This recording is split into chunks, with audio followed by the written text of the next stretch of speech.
The Titanic was built here in the Harland and Wolff Dockyard in Belfast, Northern Ireland. At the time, Belfast was one of the busiest ports in the world, trading goods from all over the British Empire. But the coastline of Belfast hasn't always looked like this. At one time, the city didn't even have a natural harbor big enough to accommodate a ship like the Titanic. Our investigators, marine engineer Rupert Kayser and historian Jennifer Regan, have come to find out why and how this land was turned from a muddy swamp into the world's largest, busiest port. They want to build a picture of the world that created the Titanic. Jennifer Regan from Georgetown University is an expert in early 20th century history. As a social historian, she is interested in investigating the people, the city, and the shipyard that built the Titanic. Jennifer begins here in the now derelict headquarters of Harland and Wolff, the company that built the ship. We all know that the sinking of the Titanic was probably the greatest maritime disaster of all history. But I'm interested in a different story about the Titanic, the lost world behind the Titanic. I've come to learn about the shipyards, the workers, and I want to know first, where did the idea come from? Why did Harland and Wolff, here in Belfast, decide to build the largest ship that man had ever seen? The 1900s were a time of innovation and invention, both on the land and on the sea. A new generation of steamships began a revolution in global travel. A company called the Cunard Line led the field with two superfast vessels, the Mauretania and the Lusitania.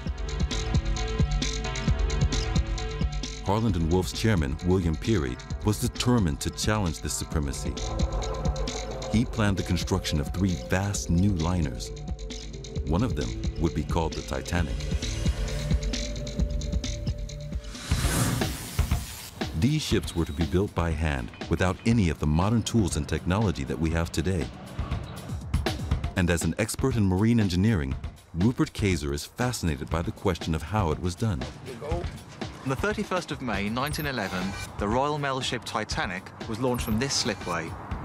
Now, it wasn't her technology that really set her apart, it was her immense scale. Now, what I'm interested in finding out is what were the feats of engineering and the challenges that had to be overcome in order to create the largest ship in the world. The scale of William Peary's ambition becomes clear when we look at the blueprints for the Titanic. His ship would be 880 feet long, equivalent to 6 Boeing 737s laid end to end.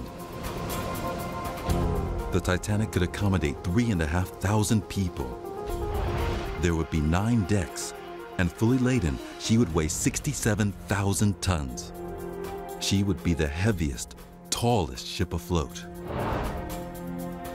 5 years before she first sailed, the design process began here in the Harland and Wolff drawing office. In a storeroom, Jennifer discovers, hidden away, the original plans for the ship. What I'm looking at are these plans which date from the exact same time period as the Titanic. And they're beautiful, they're hand-drawn, and this is not actual paper, it's actually linen. And what I've realized is that every single detail on the Titanic was drawn up in this room, from the decks to the doorknobs. It would have been decided here. And this huge room would have been full of people working away, draftsmen and architects. A small army of designers was mobilized to work here. Jennifer meets Una Riley from the Belfast Titanic Society to discover how it all came about. Una, looking at this model of the ship, how did this happen? Why did they decide to build a ship on this scale, so big? It's basically all down to one man, William Peary. He was chairman of Harland and Wolff at that time. He was very keen to promote Belfast and to get work into Belfast in the shipyard. And at that time, the modern ship was the Cunarders, the Lusitania and the Mauretania, and they were built to race across the Atlantic to save time. Now, Perry decided, no, I'm not going to go for that market. Right. The Americas are opening up. There's immigrants want to go there. I'm going to build the biggest, most luxurious ships in the world to attract the millionaires, and we're going to fill the other spaces with immigrants. So Peary's idea was that the Titanic would make money not only from the rich, but also from third-class passengers who would treat the journey to America as the beginning of a new life. Most of the space was given over to the first and second class, but most of the people were actually down in the bowels of the ship in third class.